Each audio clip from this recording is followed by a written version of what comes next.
Hi friends, ಎಲ್ರಿಗೂ ನಮಸ್ತೆ. Welcome back to Deepika lifestyle and blogs. ಎಲ್ಲರೂ ಹೇಗಿದ್ದೀರಾ ಫ್ರೆಂಡ್ಸ್? ನಾನು ಚೆನ್ನಾಗಿದ್ದೀನಿ. ಐ ಹೋಪ್ ನೀವೆಲ್ಲರೂ ಚೆನ್ನಾಗಿದ್ದೀರಾ ಅಂತ ಅಂದ್ಕೊಂಡಿದ್ದೀನಿ. ಈ ವಿಡಿಯೋನ ಫಸ್ಟಿಂದ ಕೊನೆವರೆಗೂ ಸ್ಕಿಪ್ ಮಾಡಿದೆ ನೋಡಿ. ನಿಮ್ಗೆ ಇಷ್ಟ ಆದರೆ ಲೈಕ್ ಕೊಡೋದನ್ನು ಖಂಡಿತ ಮರಿಬೇಡಿ. ಹಾಗೆ ಓಂ ಶ್ರೀ ಶನಿದೇವಾಯ ನಮಃ ಅಥವಾ ಓಂ ಶ್ರೀ ಗುರು ರಾಘವೇಂದ್ರಾಯ ನಮಃ ಅಥವಾ ನಿಮ್ಮ ಇಷ್ಟ ದೇವರ ಹೆಸರನ್ನು ನೀವು ಇಲ್ಲಿ ಕಮೆಂಟ್ ಸೆಕ್ಷನಲ್ಲಿ ತಿಳಿಸಿ. ನಾನಿವಾಗ ತಿಳಿಸ್ತಾ ಇದ್ದೀನಿ ಕುಂಭರಾಶಿ ಭವಿಷ್ಯವನ್ನು. ಬನ್ನಿ ನೋಡೋಣ. ಸ್ನೇಹಿತರೆ, ಇಂದು ಕುಂಭರಾಶಿಯವರಿಗೆ ಹೇಗಿರುತ್ತೆ ಅನ್ನೋದನ್ನು ತಿಳಿಯೋಣ.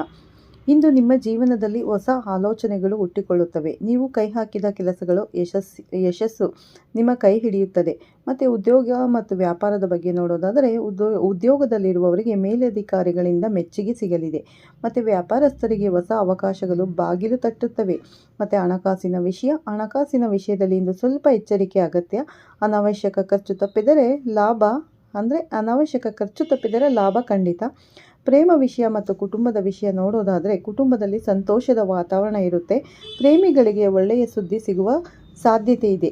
ಇನ್ನು ಆರೋಗ್ಯದ ಕಡೆ ಗಮನ ಕೊಡೋದಾದರೆ ಆರೋಗ್ಯ ಸಾಮಾನ್ಯವಾಗಿರುತ್ತದೆ. ಮಾನಸಿಕ ಶಾಂತಿಗಾಗಿ ಧ್ಯಾನ ಅಥವಾ ಪೂಜೆ ಮಾಡಿದರೆ ತುಂಬ ಒಳ್ಳೆಯದು ಸ್ನೇಹಿತರೆ. ಇಂದಿನ ಶುಭ ಸಂಖ್ಯೆ ಬಂದು 4, ಶುಭ ಬಣ್ಣ ನೀಲಿ. ಬೆಳಗ್ಗೆ 9ರಿಂದ 11 ಶುಭ ಸಮಯ ಅಂತ ಹೇಳ್ಬೋದು. ಇಂದು ನಿಮ್ಮ ಮೇಲೆ ಶನಿದೇವರ ಕೃಪೆ ಖಂಡಿತ ಇರುತ್ತದೆ. ಧೈರ್ಯವಾಗಿ ಮುಂದೆ ಸಾಗಿರಿ, ಯಶಸ್ಸು ನಿಮ್ಮದೇ ಅಂತ ಹೇಳ್ಬೋದು. ಓಕೆ ಸ್ನೇಹಿತರೆ, ಈ ತಿಂಗಳು ಅಂದರೆ ಫೆಬ್ರವರಿ 2026 ಮಾಸ ಭವಿಷ್ಯ ಕಾರ್ಯಕ್ರಮಕ್ಕೆ ತಮ್ಮೆಲ್ಲರಿಗೂ ಸ್ವಾಗತ. ನಾನು ಇಂದಿನ ಭವಿಷ್ಯ ನಿಮಗೆ ತಿಳಿಸ್ಕೊಡ್ತಾ ಇದ್ದೀನಿ.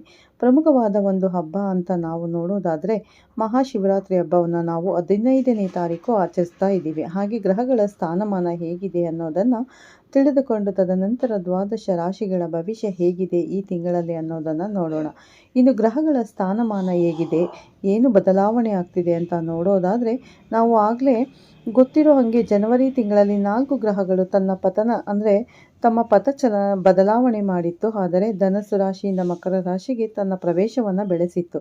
ಅದೇ ರೀತಿಯಾಗಿ ಮತ್ತೆ ಇದೇ 4 ಗ್ರಹಗಳು ಏನು ಮಕರ ರಾಶಿಯಲ್ಲಿದೆ ಅದೆಲ್ಲವೂ ಕುಂಭ ರಾಶಿಗೆ ತನ್ನ ಪ್ರವೇಶವನ್ನು ಬೆಳೆಸ್ತಾ ಇದೆ. ಅದು ಯಾವುದು ಯಾವ ಸಮಯದಲ್ಲಿ ಅನ್ನೋದನ್ನು ನೋಡೋಣ. ಮೊದಲನೆಯದಾಗಿ ಫೆಬ್ರವರಿ 6ನೇ ತಾರೀಕು ಶುಕ್ರ ಗ್ರಹವು ಮಕರ ರಾಶಿಯಿಂದ ಕುಂಭ ರಾಶಿಗೆ ತನ್ನ ಪ್ರಯಾಣ ಬೆಳೆಸಿದೆ. ತದನಂತರ ಅದೇ ಫೆಬ್ರವರಿ 8ನೇ ತಾರೀಕು ಬುಧ ಗ್ರಹವು ಕೂಡ ಮಕರ ರಾಶಿಯಿಂದ ಕುಂಭ ರಾಶಿಗೆ ತಮ್ಮ ಪ್ರಯಾಣವನ್ನು ಬೆಳೆಸಿದೆ. ಅದೇ ರೀತಿ ಫೆಬ್ರವರಿ 13ನೇ ತಾರೀಕು ಸೂರ್ಯ ಮಕರ ರಾಶಿಯಿಂದ ಕುಂಭ ರಾಶಿಗೆ ತನ್ನ ಪ್ರಯಾಣವನ್ನು ಬೆಳೆಸುತ್ತಾರೆ. ಮತ್ತೆ ಬುಧ ಗ್ರಹವು ಇದೇ 25ನೇ ತಾರೀಕು ಮತ್ತೊಂದು ಸತಿ ತನ್ನ ಬದಲಾವಣೆಯನ್ನು ಮಾಡ್ತಾ ಇದೆ. ಅದೇ 25ನೇ ತಾರೀಕು ಫೆಬ್ರವರಿ 25ನೇ ತಾರೀಕು ಕುಂಭರಾಶಿಯಿಂದ ಮೀನರಾಶಿಗೆ ತನ್ನ ಪ್ರಯಾಣವನ್ನು ಬೆಳೆಸ್ತಿದೆ. ಇನ್ನು ಏನು ಶನಿ ಗ್ರಹವು ಅದೇ ಮೀನರಾಶಿಯಲ್ಲಿ ಸ್ಥಿತನಾಗಿದ್ದು ಗುರು ಗ್ರಹವು ಅದೇ ಮಿಥುನ ರಾಶಿಯಲ್ಲಿ ಸ್ಥಿತನಾಗಿರುತ್ತಾನೆ. ಹಾಗೂ ರಾಹು ಕುಂಭ ರಾಶಿಯಲ್ಲಿ, ಕೇತು ಸಿಂಹ ರಾಶಿಯಲ್ಲಿ ಸ್ಥಿತನಾಗಿರುತ್ತಾರೆ. ಹಾಗಿದ್ರೆ 12 ರಾಶಿಗಳ ಮೇಲೆ ಏನೆಲ್ಲ ಪರಿಣಾಮಗಳು ಬೀಳ್ತಿವೆ ಅನ್ನೋದನ್ನು ನೋಡೋಣ. ಇನ್ನು 2026 ಫೆಬ್ರವರಿ ತಿಂಗಳಲ್ಲಿ ಕುಂಭರಾಶಿಯವರ ಭವಿಷ್ಯ ಹೇಗಿರುತ್ತೆ ಅಂತ ನೋಡೋದಾದರೆ ನೋಡಿ, ನಿಮ್ಮ ರಾಶಾಧಿಪತಿಯಾಗಿರುವಂಥ ಶನಿ ಗ್ರಹವು ನಿಮ್ಮ 2ನೇ ಮನೆಯಲ್ಲಿ ಅಂದರೆ ಧನಸ್ಥಾನದಲ್ಲಿ ಸಂಚಾರ ಮಾಡ್ತಾ ಇರೋದ್ರಿಂದ ಹಣಕಾಸಿನ ಅಭಿವೃದ್ಧಿ ತುಂಬ ಚೆನ್ನಾಗಿರುತ್ತೆ. ಒಳ್ಳೊಳ್ಳೆ ಅಪರ್ಚುನಿಟೀಸ್ ನಿಮ್ಮನ್ನು ಹುಡ್ಕೊಂಡು ಬರುತ್ತೆ ಸ್ನೇಹಿತರೆ. ಅದೇ ರೀತಿಯಲ್ಲಿ ಒಳ್ಳೊಳ್ಳೆ ಕೆಲಸಗಳನ್ನು ಮಾಡ್ತಾ ಇರ್ತೀರ. ಹಣದ ಹರಿವು ತುಂಬಾ ಚೆನ್ನಾಗಿರುತ್ತೆ ಅಂತಲೇ ಹೇಳ್ಬೋದು. ಒಳ್ಳೊಳ್ಳೆ ಕೆಲಸಗಳನ್ನು ಮತ್ತು ಲಗ್ನದಲ್ಲಿ ನಿಮಗೆ ರಾಹು ಇರೋದ್ರಿಂದ ಒಂದು ಔಟ್ ಆಫ್ ಕಂಟ್ರಿಗೆ ಹೋಗುವ ಕೆಲವೊಂದು ಚಾನ್ಸಸ್ ನಿಮಗೆ ಬರುತ್ತೆ. ಅಥವಾ ಔಟ್ ಆಫ್ ಕಂಟ್ರಿಯಿಂದ ಹಣ ಬರುವಂಥದ್ದು ಅಂದರೆ ನೀವು ಇಲ್ಲಿಂದನೇ ಏನೋ ಕೆಲಸಗಳನ್ನು ಮಾಡಿ ಅದರಿಂದ ಹಣ ಸಂಪಾದನೆ ಮಾಡುವಂಥ ಒಂದು ಸಂದರ್ಭ ಕೂಡ ನಿಮಗೆ ಸಿಗುತ್ತೆ. ಹಾಗೆ ಇನ್ನು ಗುರುವಿನ ದೃಷ್ಟಿ ಅಂತ ನೋಡೋಕ್ಕೆ ಬಂದಾಗ ಗುರು ನಿಮ್ಮ 5ನೇ ಮನೆಯಲ್ಲಿ ಇರೋದ್ರಿಂದ ಒಂದು ಕಂಕಣ ಬಲ ಕೂಡಿ ಬರುವಂಥ ಒಂದು ಸಮಯ ಕೂಡ ಇದಾಗಿರುತ್ತೆ. ಸೊ ನಾವು ಯಾರೆಲ್ಲ ವಿದ್ಯಾರ್ಥಿಗಳಿದ್ದೀರಾ ಅವರಿಗೂ ಕೂಡ ಎಜುಕೇಷನಲ್ಲಿ ತುಂಬ ಮುಂದುವರಿತೀರಾ. ಹಾಗೆ ಮಕ್ಕಳಿಂದ ಯಾರೆಲ್ಲ ಕುಂಭ ರಾಶಿಯಲ್ಲಿ ಹುಟ್ಟಿರ್ತೀರಾ ಅವರ ಮಕ್ಕಳಿಂದ ನಿಮಗೆ ಖುಷಿ ಸಿಗುವಂಥದ್ದು ಅಥವಾ ಅವರ ಮೇಲೆ ಗೌರವ ಜಾಸ್ತಿ ಆಗುವಂಥದ್ದು ಅಥವಾ ಅವರ ಮೇಲೆ ಪ್ರೀತಿ ಜಾಸ್ತಿ ಆಗುವಂಥ ಒಂದು ಸಮಯ ಕೂಡ ಇದಾಗಿರುತ್ತೆ ಸ್ನೇಹಿತರೆ. ಇನ್ನು ಏನು ಸಾಕಷ್ಟು ಗ್ರಹಗಳು ನಿಮ್ಮ 12ನೇ ಮನೆಯಲ್ಲಿ ಸಂಚಾರ ಮಾಡ್ತಾ ಇರೋದ್ರಿಂದ ನಿಮಗೆ ಏನು ಸಂಪಾದನೆ ಆಗ್ತಾ ಇದೆ ಅಂತ ನಾನು ಹೇಳೋದ್ರಿಂದ ಅದೇ ರೀತಿಯಲ್ಲಿ ನಿಮ್ಮ ಸಂಪಾದನೆಗಿಂತ ಜಾಸ್ತಿ ನಿಮಗೆ ಖರ್ಚು ಆಗುವಂಥ ಸಾಧ್ಯತೆಗಳು ಜಾಸ್ತಿನೇ ಇರುತ್ತೆ. ಅನಿರೀಕ್ಷಿತವಾದ ಖರ್ಚುಗಳು ಕೂಡ ಬರೋ ಸಾಧ್ಯತೆಗಳು ಇರುತ್ತೆ. ಸೊ ಹಾಗಾಗಿ ಸ್ವಲ್ಪ ಕೇರ್ಫುಲ್ ಆಗಿರುವಂಥದ್ದು ತುಂಬ ಒಳ್ಳೆಯದು. ಯಾಕಂದರೆ ಫೆಬ್ರವರಿ 15ರ ನಂತರ ಸ್ವಲ್ಪ ನಿಮ್ಮ ಲಗ್ನಕ್ಕೆ ಬರೋ ತನಕ ಕೂಡ ನೀವು ಸ್ವಲ್ಪ ಕೇರ್ಫುಲ್ಲಾಗಿ ಇರಬೇಕಾಗಿರುತ್ತೆ.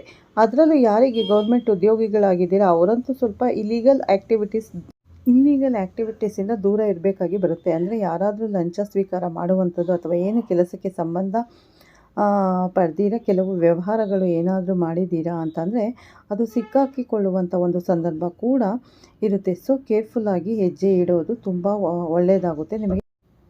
ನಿಮಗೆ ಕೇತುವಿನ ಒಂದು ಸಂಚಾರ ಅಂತ ನೋಡೋಕ್ಕೆ ಬಂದಾಗ ನಿಮ್ಮ 7ನೇ ಮನೆಯಲ್ಲಿ ಕೇತುವಿನ ಒಂದು ಸಂಚಾರ ಇರೋದ್ರಿಂದ ನಿಮ್ಮ ಗಂಡ ಹೆಂಡತಿ ಮಧ್ಯದಲ್ಲಿ ಸ್ವಲ್ಪ ವೈಮನಸ್ಸು ಬರುವಂಥದ್ದು, ಅಥವಾ ಏನು ಹಸ್ಬೆಂಡ್ ಆ್ಯಂಡ್ ವೈಫ್ ಮಧ್ಯದಲ್ಲಿ ಯಾರೋ ಒಂದು ಸ್ಪೇಸ್ ಇರ್ತಾರೆ, ಅವರಿಗೆ ಆರೋಗ್ಯದಲ್ಲಿ ಏರುಪೇರುಗಳಾಗುವಂಥ ಸಾಧ್ಯತೆಗಳು ಕೂಡ ಇರುತ್ತೆ. ಸ್ವಲ್ಪ ಕೇರ್ಫುಲ್ ಆಗಿರಬೇಕು.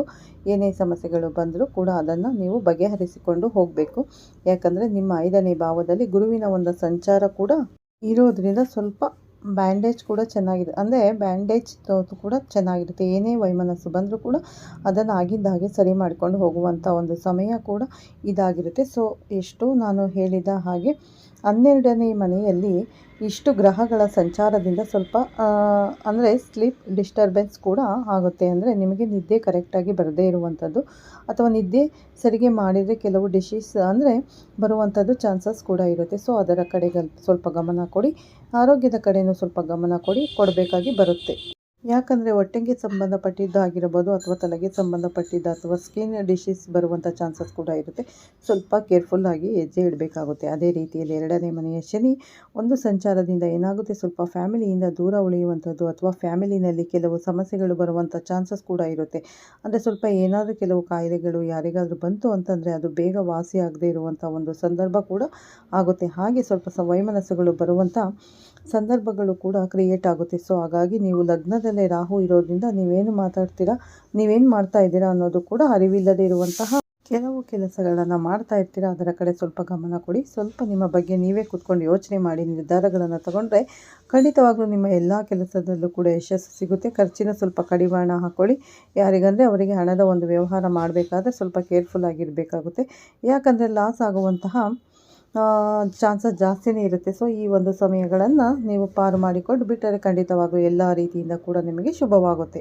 ವಿದ್ಯಾರ್ಥಿಗಳಿಗೆ ಎಸ್ಪೆಷಲಿ ಎಜುಕೇಷನಲ್ಲಿ ತುಂಬ ಮುಂದುವರ್ತೀರ. ಸೊ ಇದೊಂದು ಉತ್ತಮವಾದ ಒಂದು ಸಮಯ ಅಂತಲೇ ಹೇಳ್ಬೋದು. ಎಜುಕೇಷನ್ ಮಾಡ್ತಿರೋರಿಗೆ ಇನ್ನು ಪರಿಹಾರವಾಗಿ ಏನು ಮಾಡಬೇಕು ಅಂತಂದರೆ, ಮೊದಲನೆಯದಾಗಿ ನೀವು ಪ್ರತಿ ಶನಿವಾರ ದಿವಸ ಏನಾದರೂ ನಿಮ್ಮ ಕೈಗೆ ಸಾಧ್ಯ ಆಗಿದ್ದು ಒಂದು ಸ್ವಲ್ಪ ದಾನ ಧರ್ಮ ಮಾಡೋದನ್ನು ರೂಢಿ ಮಾಡಿಕೊಳ್ಳಿ.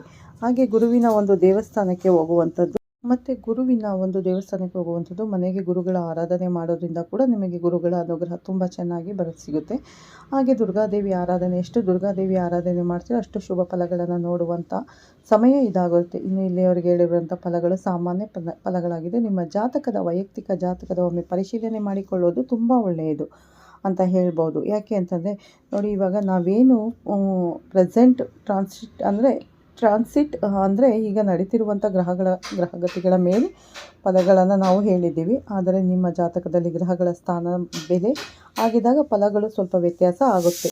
ಹಾಗಾಗಿ ನಿಮ್ಮ ಜಾತಕ ಒಮ್ಮೆ ಪರಿಶೀಲನೆ ಮಾಡಿಕೊಳ್ಳಿ. ನಿಮ್ಮ ದಶಾಭುಕ್ತಿ ತಕ್ಕಂತೆ ಕೆಲವೊಂದು ಪರಿಹಾರಗಳನ್ನು ಕೂಡ ನೀವು ಮಾಡ್ಕೋಬಹುದು. ನೀವೇನೇನಾದರೂ ನಿಮ್ಮಲ್ಲಿ ಜಾತಕಗಳನ್ನು ಅಂತಂದರೆ ಒಮ್ಮೆ ಯಾರು ಹತ್ತಿರದ ಜ್ಯೋತಿಷಿಗೆ ಕಳಿಸಿ ನೀವು ಅದನ್ನು ಪರಿಹಾರ ಮಾಡಿಕೊಂಡ್ರೆ ಖಂಡಿತ ಒಳ್ಳೆಯದಾಗುತ್ತೆ ಅಂತ ಹೇಳ್ತಾ ಈ ವಿಡಿಯೋನ ಇಲ್ಲಿಗೆ ಮುಗಿಸ್ತಾ ಇದ್ದೀನಿ. ಮತ್ತೆ ಸಿಗೋಣ ನಾವು ಮುಂದಿನ ರಾಶಿ ಭವಿಷ್ಯದೊಂದಿಗೆ. ಈ ವಿಡಿಯೋನ ಎಲ್ಲೂ ಸ್ಕಿಪ್ ಮಾಡದೆ ನೋಡಿ ಅಂತ ಕೇಳ್ಕೊತೀನಿ ಸ್ನೇಹಿತರೆ.